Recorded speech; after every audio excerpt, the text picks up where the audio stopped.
जय महाराष्ट्र भावांनो, एक गोष्ट सांगायची आहे. वर्ष 2020 मी धाराशिव वरून पुण्याला आलो होतो. खूप मोठी स्वप्न मनामध्ये घेऊन भरती व्हायचं असं स्वप्न मनामध्ये घेऊन मी पुण्यामध्ये आलो होतो. त्यावेळेस मला राहायला घर सुद्धा नव्हतं. मला असं वाटायचं की अरे इथं आपले काहीतरी स्वतःच्या चार भिंती असल्या पाहिजेत. बरोबर आहे. मग माझ्या स्वप्नांचा प्रवास तिथं सुरू झाला. आम्ही त्या प्रवासामध्ये डॉमिनोज मध्ये काम केलं, पिझ्झा डिलिव्हरीचं, मॅगडीमध्ये बर्गर बनवायचं काम केलं. मी आणि माझा मित्र श्रेयश खेंगरे म्हणून आम्ही दोघं जण त्या ठिकाणी सोबत काम करायचो. ठीक आहे, जर तो बघत असेल तर खाली कमेंट करेन.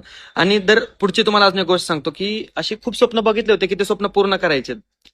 आता जे मी माझ्याकडून जे झालंय, ठीक आहे, म्हणजे आज अशी परिस्थिती आहे की आईनं जर एखाद्या गोष्टीवर बोट केलं तर उद्याच्या उद्या नाही किंवा लगेचच्या लगेच नाही, पण पुढच्या 2-3 महिन्यामध्ये आईला ती गोष्ट मी घेऊन देऊ शकतो. एवढी मी स्वतःमध्ये अचिव्हमेंट केलेली आहे. आणि राहिला विषय पुढचा असा की मित्रांनो, इथपर्यंत जे आलंय ना ते एक स्वप्न नव्हतं, ती मेहनत होती. मी ज्या गोष्टीकडे म्हणजे एखाद्या गोष्टीचं मॅनिफेस्टेशन असतं, त्या गोष्टी मॅनिफेस्टेशन केलं की मला कोण काय बोलायचं ते बोलू दे, मला त्याशी काय फरक पडत नाही, मला त्याच्याशी काही घेणं देणं नाही. आज काही लोक येतात माझ्या कमेंटमध्ये सांगतात की हा असं करतो, तो तसा करतो. मित्रा, जो तो ज्याचा त्याचा काळ असतो, त्या काळामध्ये तो त्या गोष्टीमधून गेलेला असतो किंवा तो त्या गोष्टी त्यानं बघितलेल्या असतात किंवा त्या गोष्टीमध्ये नकळत त्या गोष्टी होऊन जातात.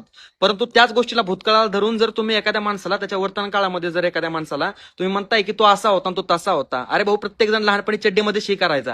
मग काय त्याला प्रत्येकाला तेच करायचं का की तू लहानपणी तसं केलं? अरे मित्रा, प्रत्येकाचा जो तो वय असतं. मी त्यावेळेस होतो अनमॅच्युअर, माझ्याकडून काही गोष्टी झाल्या असतील. म्हणजे असं काही लय मोठं पाप नाही केलं किंवा एखादा लय मोठा 307 302चा गुन्हा नाही केला. अशाच एक अशा क्षुल्लक काही किरकोळ गोष्टी असतील. परंतु आता मला गव्हर्नमेंट कडून याच्यामुळं एक 1 RKचा मला एक छोटासा गव्हर्नमेंटचा फ्लॅट भेटलाय, परंतु 4 भिंती माझ्या स्वतःच्या आहेत. आता मला कोणाच्या घरी जायची राहायची गरज नाही, काय गोष्टी त्याची गरज नाही.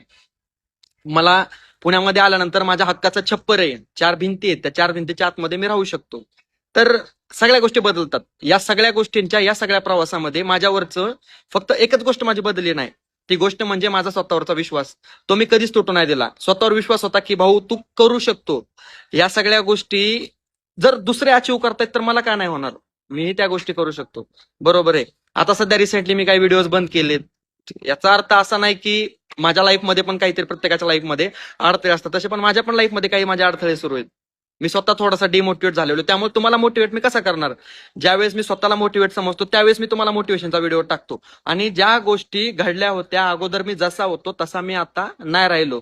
मला जाणीव आहे की मी जर एखादी गोष्ट केली तर लोक माझ्यापासून इन्फ्लुएन्स होतात. माझे जेवढे 3,50,000च्या वर काय माझे फॉलोअर आहेत, ते सगळे फॉलोअर माझ्याकडून काहीतरी शिकायचं म्हणून त्यांनी मला फॉलो केलेले आहे. जर माझ्याकडून एखादी चुकीची गोष्ट जर